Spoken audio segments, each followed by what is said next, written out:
Inteligencia emocional de Daniel Goleman. El desafío de Aristóteles. Cualquiera puede enfadarse, eso es algo muy sencillo, pero enfadarse con la persona adecuada, en el grado exacto, en el momento oportuno, con el propósito justo y del modo correcto, eso ciertamente no resulta tan sencillo. Aristóteles.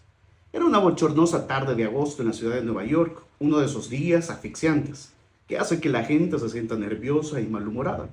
En el camino de regreso a mi hotel, tomé un autobús en la avenida Madison y apenas subí al vehículo, me impresionó la cálida bienvenida del conductor. Un hombre de raza negra de mediana edad, en cuyo rostro se esbozaba una sonrisa entusiasta, que me obsequió con un amistoso hola, ¿cómo está?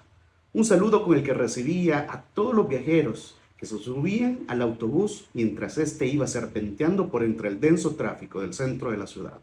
Pero aunque todos los pasajeros eran recibidos con idéntica amabilidad, el sofocante clima del día perfecto parecía afectarles, hasta el punto de que muy pocos le devolvían el saludo.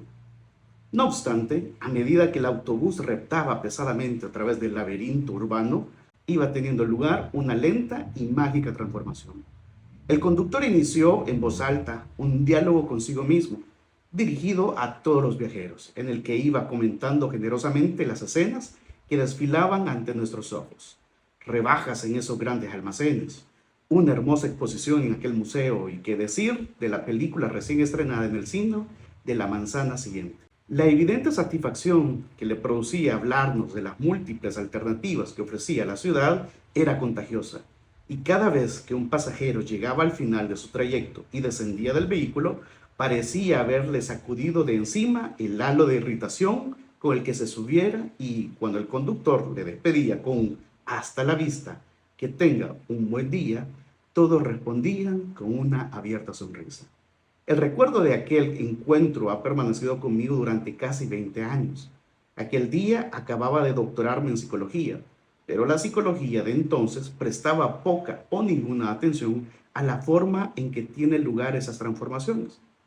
La ciencia psicológica sabía muy poco, si es que sabía algo, sobre los mecanismos de la emoción.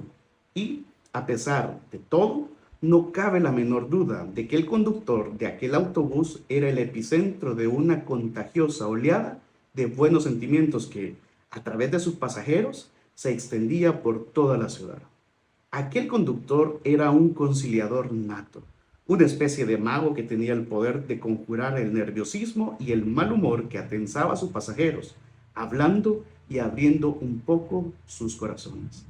Veamos ahora el marcado contraste que nos ofrecen algunas noticias recogidas en los periódicos de la última semana. En una escuela local, un niño de 9 años, aquejado de un acceso de violencia porque unos compañeros de tercer curso le habían llamado mocoso, vertió pintura sobre pupitres, ordenadores e impresoras y destruyó un automóvil que se hallaba estacionado en el aparcamiento. 8 jóvenes resultan heridos a causa de un incidente ocurrido cuando una multitud de adolescentes se apiñaban en la puerta de la entrada de un club de rap de Manhattan. El incidente, que se inició con una serie de empujones, llevó a uno de los implicados a disparar sobre la multitud con un revólver de calibre 38.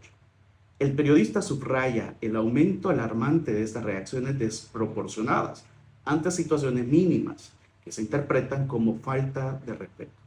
Según un informe, el 57% de los asesinatos de menores de 12 años fueron cometidos por sus padres o padrastros. En casi la mitad de los casos, los padres trataron de justificar su conducta diciendo que lo único que deseaban era castigar al pequeño, cuya falta, la mayoría de las veces, había consistido en una infracción tan grave como ponerse delante del televisor, gritar o ensuciar los pañales. Un joven alemán es juzgado por provocar un incendio que terminó con la vida de 5 mujeres y niñas de origen turco mientras éstas dormían. El joven, integrante de un grupo neonazi, trató de disculpar su conducta aludiendo a su inestabilidad laboral, a sus problemas con el alcohol y a su creencia de que los culpables de su mala fortuna eran los extranjeros. Y con un hilo de voz que apenas audible concluyó su declaración diciendo: me arrepentiré toda la vida. Estoy profundamente avergonzado de lo que hicimos. A diario, Los periódicos nos acosan con noticias que hablan del aumento de la inseguridad y de la degradación de la vida ciudadana, fruto de una irrupción descontrolada de los impulsos.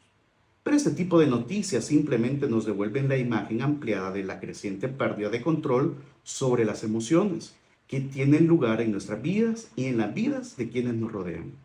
Nadie permanece a salvo de esta marea errática de arrebatos y arrepentimientos que, de una manera u otra, acaba salpicando toda nuestra vida.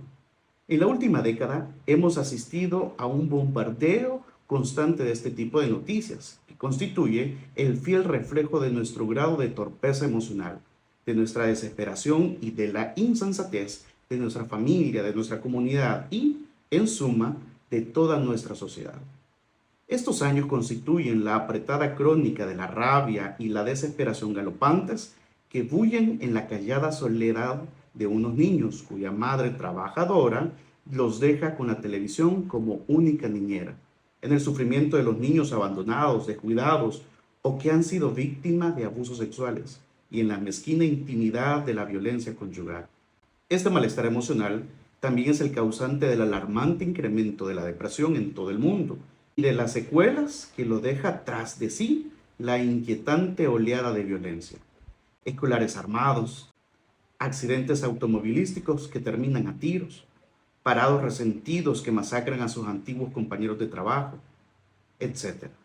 Abuso emocional, heridas de bala y estrés postraumático son expresiones que han llegado a formar parte del léxico familiar de la última década, al igual que el moderno camino de eslogan desde el jovial "que tenga un buen día" a la suspicacia del "hazme tener un buen día".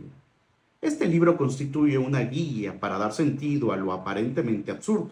En mi trabajo como psicólogo y en la última década como periodista del New York Times, he tenido la oportunidad de asistir a la evolución de nuestra comprensión científica del dominio de lo irracional.